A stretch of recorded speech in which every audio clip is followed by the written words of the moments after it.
Laila cinema Vishwak Sen career లో biggest disaster గా నిలిచిపోయింది.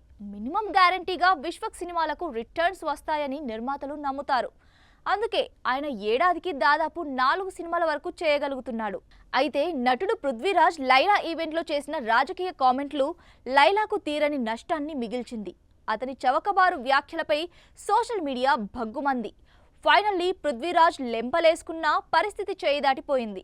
అప్పటికే జరగాల్సిన నష్టం జరిగిపోయింది. లైలా కోసం లేడీ గెటప్తో విశ్వక్ సేన్ ప్రేక్షకుల్ని మెప్పించాడు. తన నటన గురించి పేరు పెట్టాల్సిన పని లేదు.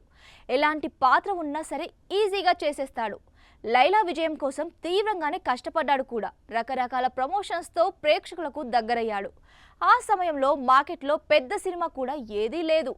ఈజీగా బాక్స్ ఆఫీస్ వద్ద లైలా సందడి ఉంటుందని అందరూ అంచనా వేశారు. కేవలం పృథ్వీరాజ్ వ్యాఖ్యలతో నిర్మాతకు తీరని నష్టాన్ని మిగిల్చింది.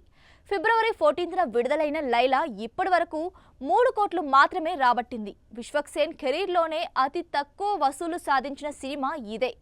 నిర్మాతకు కూడా భారీగా నష్టాన్ని తెచ్చిపెట్టింది.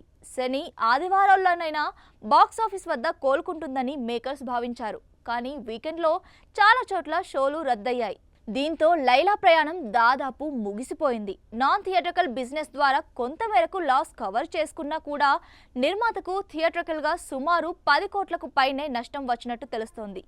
లైలా నిర్మాత సాహు గరపాటి మజిలీ, భగవంత్ కేసరి లాంటి హిట్లతో గుర్తింపు పొందారు. తాజాగా చిరంజీవి, అనిల్ రావిపూడి కాంబోలో భారీ సినిమా నిర్మించేందుకు సిద్ధమవుతున్నారు. విశ్వక్ సేన్ కూడా దర్శకుడు అనుదీప్తో ఓ సినిమా లైన్లో పెట్టేశాడు. దీని తర్వాత భీమ్లా నాయక్ డైరెక్టర్ సాగర్కు విశ్వక్ సేన్ ఓకే చెప్పారు.